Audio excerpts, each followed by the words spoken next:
So hello guys, welcome back to the new tutorial. In this tutorial, we are going to see how to do color shading for maximum to minimum in Power BI table. So it is one of the technique to apply conditional formatting on the table. So for this tutorial, I'll be working with this online retail data set. It has many columns, but again, we only be using category, subcategory, sales and profit.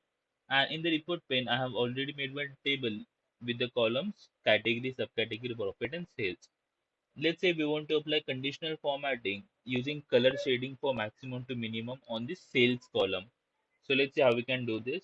So first of all, select the table, go to format, and in the conditional formatting, we'll select sales column and on this background color theme. So by default, Power BI has blue color theme.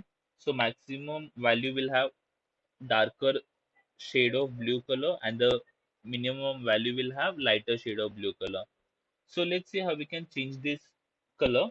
So for that, click on this advanced control option. This will open up a window. Make sure in the format by option, you have selected color scale, not the rules.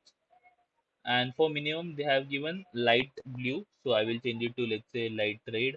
And for maximum, let's say darker red. And just click on OK. So as you guys can see, we have successfully applied color shading for maximum to minimum conditional formatting on the sales column. So in this way, one can apply this type of conditional formatting on any column of the table. Thank you so much for watching this video. Stay tuned for more upcoming videos.